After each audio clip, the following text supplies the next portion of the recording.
The following program was provided by an independent producer solely responsible for its content.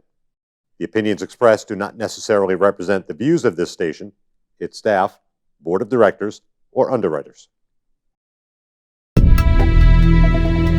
My name is Jasmine, and I am a recovering drug addict. My name is Richie Farrell, aka the Old White Junkie. And we are your hosts for Exit Team Nashua. Our mission is to bring recovery into the living room. Last year, over 72,000 Americans died of an accidental overdose. That's almost 200 Americans every single day. We will bring you guests with real-life experiences with addiction and recovery.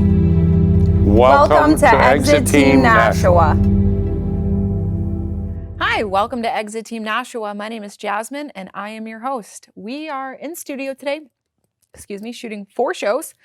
We just shot our first one, going live with our second one right now, which is really cool because I don't know the guest.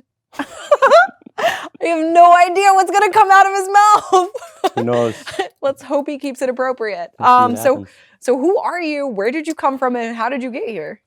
Well, first of all, my name's Kenney. I am a drug addict. I'm an alcoholic. I grew up in Bridgewater, Massachusetts, which is, typical middle-class college town. I come from a good family. I have 4 siblings, middle child. So, I think Hold on, are you the only drug addict? Currently, we'll see what happens. Okay, cool. Hopefully. Yeah, I'm the only drug addict. Whenever I see little kids, I'm analyzing them for their behaviors, and I'm like, are they a future drug addict? Yeah, who knows? We'll see. But yeah, no. Okay. So only me so far. All right. But yeah, I growing up, I had a really good childhood. I have a great family, and I think for me, there's always addiction. Like it starts early on, right? So for me, the thing that I can pinpoint is like my need for attention, right? So there's like this void comes in early on, right? So for me, it was I wanted everyone to pay attention to me, right? So How old are you, like in your earliest memory, where you can identify this behavior and this feeling of like needing to be validated? Oh, that's an easy question. So my father was known for like taking videos of us when we were younger, and we're pretty close in age, my family, right? So I was obsessed with the band Kiss growing up, right? So I would like paint my face and I'd be like getting wild on camera. Pictures or it didn't happen. And I remember, like, I look back at the videos and my sister would like get in front of me, and then I'd hop in front of her, and whenever whenever like I wasn't getting that attention I needed, I would like be screaming for it. Okay. So I didn't realize how that affected me throughout my life, and affected really even my personality. I'm a certain way because of that, and I think with that, it can come off a certain way to people, but really it's an underlying insecurity. Right. Yeah. So yeah, and I wanted to get my way, and I was, I think having a big family, like having 5 kids, and if you're that type of person, like it can be tough. And, my parents did. Because there's a lot to compete with. Correct. Yeah. Right. And my parents did a great job. I don't think that, it was one of those situations where like, oh, they love my brother more or they love my sister more. Like, I think they did really good with paying attention to all of us and giving us what we needed. But for me, I just think that like, going through, the 12 steps and going through this process, I've realized that like I've had this void in me, like this spiritual malady, right? So to me, it started with that. It started with the attention. Like I wanted to be someone who stuck out, and if I wasn't, how did that behavior progress for you? Well, I played sports, early on, and I was like a chameleon, right? So like I went through the jock stage, and then I was kind of like a rebel. So, I was like smoking cigarettes when I was in like 8th grade, but like still played football and like hang out at the skate park. So like I wanted to be a punk, but I wanted to be like a jock too. And then, you know, another thing about being an alcoholic and being a drug addict is I didn't put much effort into like anything, and I expected results, right? Yeah. So, Huge sense of entitlement. correct, Mhm. right? So, you know, for me, it was like another insecurity that I had is like my siblings are like really smart. Like the youngest is 20, I think now, 20. They all went through college, right? They're all like they all got good grades. They're really smart. And then there's me who like barely got through high school, right? Going to summer school every year. I didn't really put much effort into anything. And Do you think that that was like the underlying fear, like? Because like I know for myself, I mean, like I always say, like, oh, like didn't make it past 8th grade, but like I did. I like made it to high school, but like I never like yeah. made it through grades or anything. You know what I mean? Mhm. But I always would like sabotage or not put much effort in because like I had to feel excuse me, a fear of failing. Because Mhm. if I failed, I wouldn't be good enough. So I would just sabotage it so I could be like, oh, like look at I did this. Yeah. I think for me, like, I don't know. Like, I think, you know, whatever I would, maybe it was like a victim thing because, like, I feel like I know today, like, I'm pretty smart person, right? And maybe not the way that my siblings were. Like, for them, it seemed like it came easy. And I guess where I was at is like, I'm very like ADHD all over the place. Like I have to put my focus into something. And when I do, I can succeed. But because it didn't come easy to me, I like didn't succeed in that. Right. And I was like, oh, I'm dumb. Or, you know, I kind of played the victim too. Yeah. So with that need for attention, it also goes with that, right? Kind of the pity that The comes victim with that. mentality. Yeah. So, Mhm. but yeah, you know, I mean, like I said, kind of getting back to the whole chameleon thing, I kind of like jumped around, you know. I went through that whole like punk stage. I had like gauges when I was like I have 14. gauges. I didn't really know who I was. No judgment there. I'm just saying I needed attention, okay? What are you saying about me? My alcoholism is running rampant right You now. might. You know, and then I went through kind of like a hippie stage. Dude, I legit had dreads at one point in my life. Yeah, I mean, I don't know what it I'd is, go to but like festivals with dreads. oh and yeah, I got went through some that. I went acid. through that stage. So like, I just wanted to be liked by Yep. everybody. And you know, Mhm. another thing is like if I feel like 99 people like me and one didn't, I would just Yes. think about that That one one person, and it person. would drive me nuts, Yep. right? So, I think it's hard to understand like why you're an alcoholic, why you're an addict, how you ended up the way that you did. But like for me, like that's what I could pinpoint. Yeah. And at this point, like in my life, it doesn't really make a difference why I did it. I know what happens to me when I put a substance in my body. And, you know, I started kind of your typical drinking, smoking weed, like 14. And then, you know, because of my lack in schoolwork and not doing great academically, like my way of showing that like I can still be successful is like I worked pretty hard, you know. I would, yeah, I tried to work as hard as I could and kind of prove that I could still be somebody. And you know, I would, you know, I was working at Burger King when I was like 14. So I tried to get a job like as early as I could. And then, you know, with that turned into like me working at this breakfast diner in high school. And I worked with kids that were like older than me. And, you know, at 16, they were like in 18, 19, and they were into like pills and oxys. And yeah, I mean, I just remember like working at that diner. I just like tried one, and that was basically it for me. I mean, there's a thought process behind like, oh, this might not be a good thing.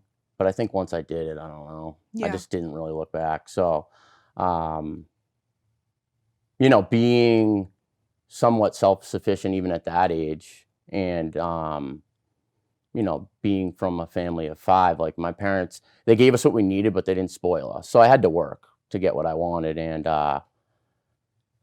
you know, when I graduated high school, like I was already in that work mentality, and you know, with that progressed drug use, right? So I made it through high school, right? Barely. And yeah, basically, you know, my story was all my friends were going off to college and I was in a detox, Mm. you know? So it went graduation, kind of doing like a couple perks here and there, to like using heroin a couple months later. So probably like September to, you know, using IV heroin by the fall, by October. So how old are you at like this point where you where you're intravenously using heroin? 19. 19. Yeah. And you had like, you know, picked up with your beginner substances for most people, marijuana, alcohol is 16, you said? 14 pills okay. and cocaine, 16, IV heroin addict, 19. 19. Okay. So, you know, with that was a lot of hell. You know, it was it wasn't fun. It wasn't fun, and I didn't have a sense of like the person that I was. You know, I feel like I feel like that's a common theme with a lot of people who are drug addicts. Yeah. You know. So, you know, with that, it's the progression, right? So, you know, it's you know, treatment and going in and out, and you know, the yets, right, that you hear about, and all those things ended up happening. So being the kid that like just got steered in the wrong direction, and like seeing the people in treatment like, oh, I've been through like 20 times, and being like, oh, I'm never gonna be that way. And there was like one point in my life where I think I looked up to those kids.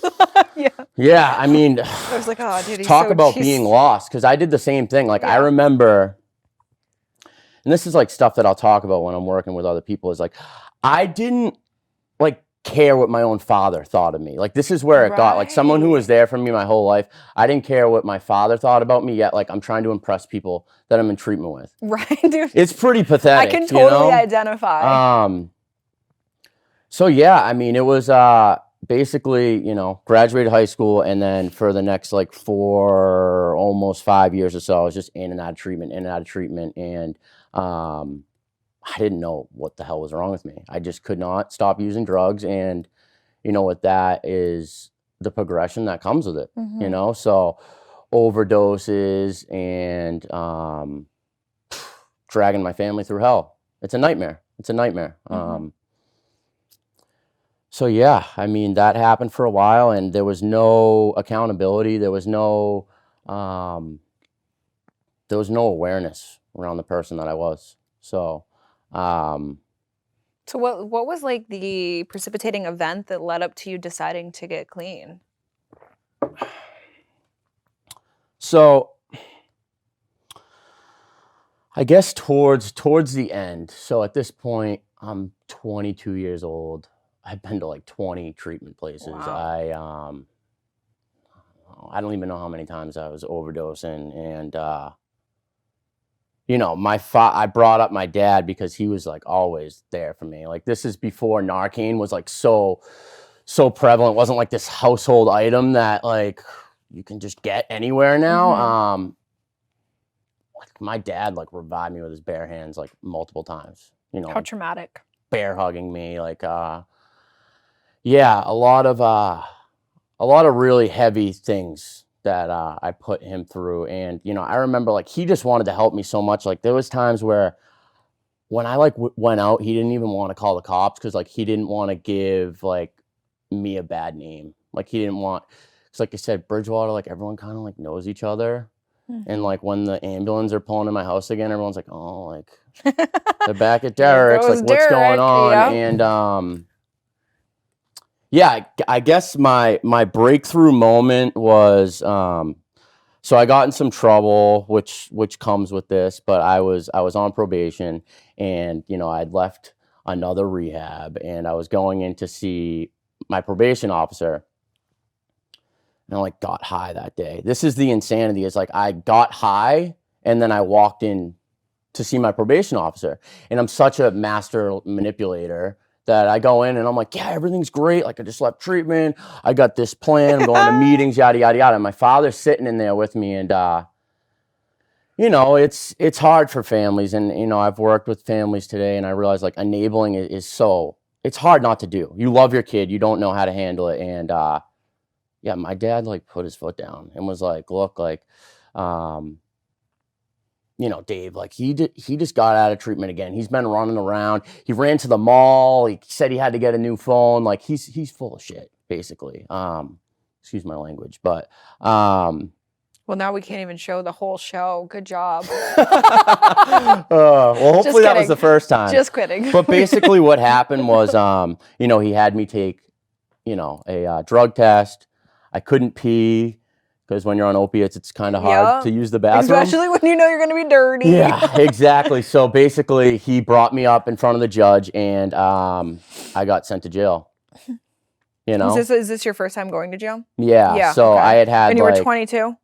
22. 22, correct. Yeah. okay. So, and yeah, I remember like for the first, like I wasn't in very long, but it was enough for me to like realize some things about myself. So, you know, being, you know, a drug addict, this mentality of like blaming everybody, right? Pointing the finger and I'm doing it because of this, or like just pulling anything to feel better about really the disaster that my life is. And, you know, being in there, I actually had like the audacity to blame my father because he didn't pee in a cup for me. Yeah. So when I couldn't pee, I told my dad, I'm like, you got to do this for me. And this is like what I would do. I'll grip at anything. And he didn't do it. And I like got in there and I got on the phone and I blamed him, you know, and, you know, after a couple of weeks, I started realizing like, you know what, this is no one's fault but my own, you know,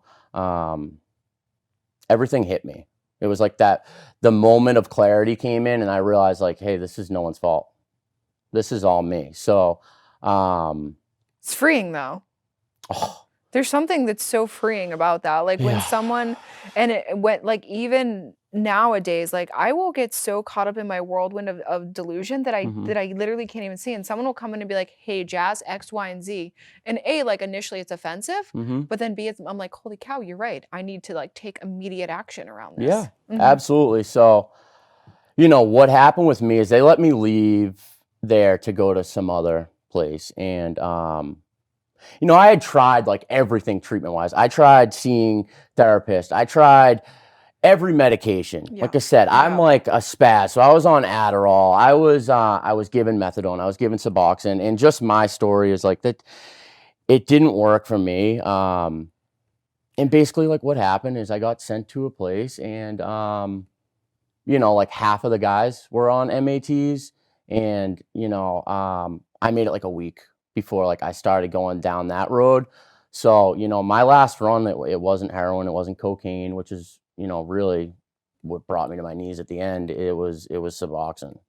And that was enough for me to just completely, all that stuff that I thought of before, and like, I need to change my life and starting to realize the person I was, like, once I did that, like, you know, all that kind of went out the window again. So, you know, basically what I did from there is like, I ended up getting kicked out of that place because I wasn't supposed to be on those.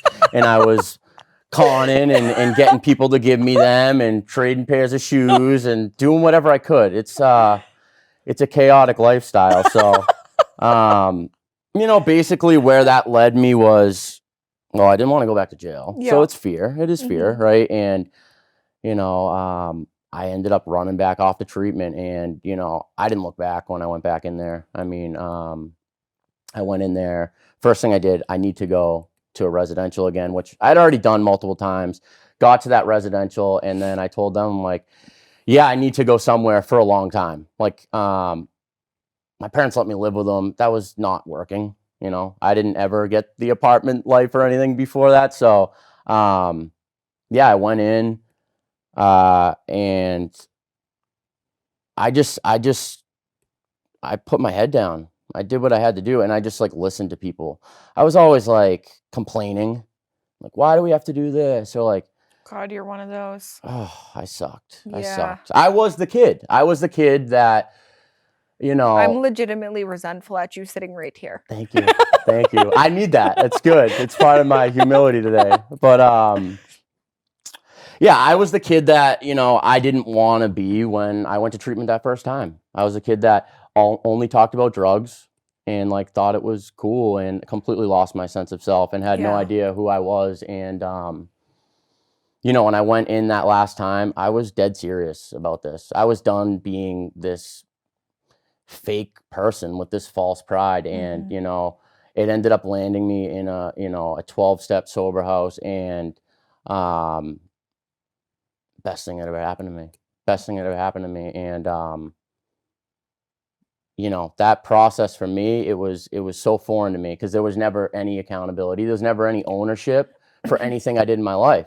So, you know, for me, it made sense to like take stock of everything that pissed me off and realize like, oh, you've done the same thing, right? This is kind of like the steps process is like, I am a hypocrite. I will resent you for something that you do, but I actually do it. Like, what's up with that? And that's how I lived my life. And I was consumed with jealousy and very selfish, self-centered person. So dishonest. I mean, you name it, right? So for me, going through that process, it helped me see what reality was for the first time in a really, really long time. So that was a little over 3 years ago. So, you know, since then it's been a continuation, and you know, I do believe that something is out there, like something was guiding me, and it's always been there. Yes. I was just so blocked off to life. I was so blocked off to life and, you know, reality, and I wanted everything my way, and anything that went bad, I just like curled up in a ball, you know. So for me, you know, going through that process and, you know, letting someone else make decisions for me and pointing me in the right direction, and then getting to a point where I'm confident in my decisions and giving other people advice and passing that on, like that was something I can't explain, you know. It really changed everything for me. So It helps you build up a sense of self and who you are. yeah, and it finally gave me that purpose that I've been lacking, you know. I always thought it was about like a job and those things. Yeah, they're important. You have to make money and you have to be self-sufficient. You do. But for me, like recovery gave me everything I needed. You know, I learned to, honestly, like I learned to be a man for the first time in my life. Like I was a little boy and I was like a man child. That's what I was. Like I had the mentality of like a 14-year-old, you know, and, you know, I'm grateful that I made it in at 23 and, you know, got to turn my life around. That's really cool. I didn't get sober till I was 32. Yeah. I literally was like trapped in active drug addiction from 12 to 32. So that's really awesome because you have and I have grown like substantially and so much over the last 4 years. I've grown more over the last 4 years than I have my entire life. Yeah. You know, and I came from a broken home, like early childhood, right? And so I never really had hopes, dreams, goals, aspirations. When I got sober, I was homeless, living in the streets, doing literally whatever it took to get my next high. Oh yeah. And I got life very quick. Like I got the job, I got off all my legals. I got like the things so quickly. And I found myself so quickly. And still today where I'm at is I always serve recovery first. And like the things just keep pouring in. And like it's just a side effect of doing the next right thing because I'm here to serve God. Yeah. I've been called to serve God, and that's what I do. And I don't do it perfectly, but I try and bring it into all my affairs. Like with everything that I do, how would God have me be? How would God have me be? Not how I know what Jazz wants me to be, but how would God have me be? You know? Yeah, it's a very different way of thinking. That's for sure. Like I said, mentality before was always like, what am I going to get out of a situation, right? So like there was always something on the back end. It's like, I'll do this for you, I get this. And for me to like do something for somebody and not just be concerned about the result all the time and just like, this is the right thing to do. And sometimes not knowing where that's going to land me and making like really hard decisions and having super uncomfortable conversations. Yeah, it gave me a sense of purpose that I never had before, you Yeah. know, and it's the byproduct of doing those things is like, I don't obsess over drugs. I don't obsess over drinking. Like you know, I can do whatever I want. And I'm It's not so cool, right? I'm not like hanging out at bars, or I'm not like putting myself in situations, but like if there's a appropriate reason to be there, then okay, I'll go. You know, if it's like someone's birthday and like everyone's going to like the casino, say, or like whatever, you know, like I'll go, like I'll show up, but like I don't need to, you know, be afraid to do anything, because before, I'm like, when I thought about sobriety, I thought like, how am I going to go to like a wedding, or how am I going to do this? How am I going to do that? And that's where like the one day at a time really has helped me, Yeah. because you can't future trip. Like being present is a gift. So Well, awesome. So this show goes like all over social media, and we have a YouTube channel too that has subscribers, so lots of people see it, and there's all different kinds of followers. Yep. There are family members that follow it. There are, you know, recovering addicts and alcoholics that follow. Our goal is to reach people that are suffering and you know, give them resources, hope, inspiration. So to anyone that's watching that's suffering or has a loved one suffering, like, what do you have to say to them? I'd say for the ones that have a loved one suffering, you know, there is resources there. There's, you know, great support groups, Al-Anon. And like I said, what I put my family through is like, it's really hard to deal with on your own. So use the resources there. And then for anyone who's out there suffering, like, you know, just reach out. There's plenty of people that are here to help. And, you know, I was always under the impression that no one was helping people. And once I've been entered into this world, I realized that there's so many resources out there. So, yeah, reach out for help. That's awesome. That's a good point to bring up. There's so many resources. They're literally, and I feel like the world today, you know, with all the awareness that's been brought to the epidemic, of course, we're experiencing an epidemic during a pandemic, but with all the light that's been shed on the epidemic, there's even more resources. Like in the state of New Hampshire, you can literally call 211 and they will get you connected to like a hub that will get you insurance to help you get to treatment. Yeah. It's so cool. Thank you for coming on. Thank you. It's been a joy to interview you. I feel like I got to know you a little bit. Absolutely. You have a great spark to you. I enjoyed that. I appreciate that. Yes. To all of our viewers at home, thank you for watching. If you would like to get in contact with Derek or you have any questions for Derek, go ahead and send us a message on our Facebook page. I am a heroin addict, and I will get that message over to Derek for him. And if you have not done so already, please go give our Facebook page a like. I am a heroin addict. Thank you.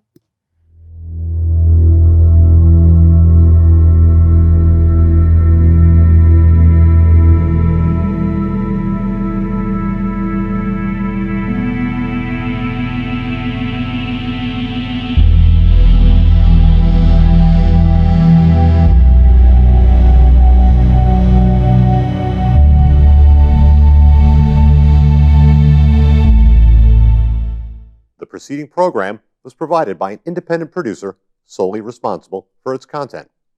The opinions expressed do not necessarily represent the views of this station, its staff, board of directors, or underwriters.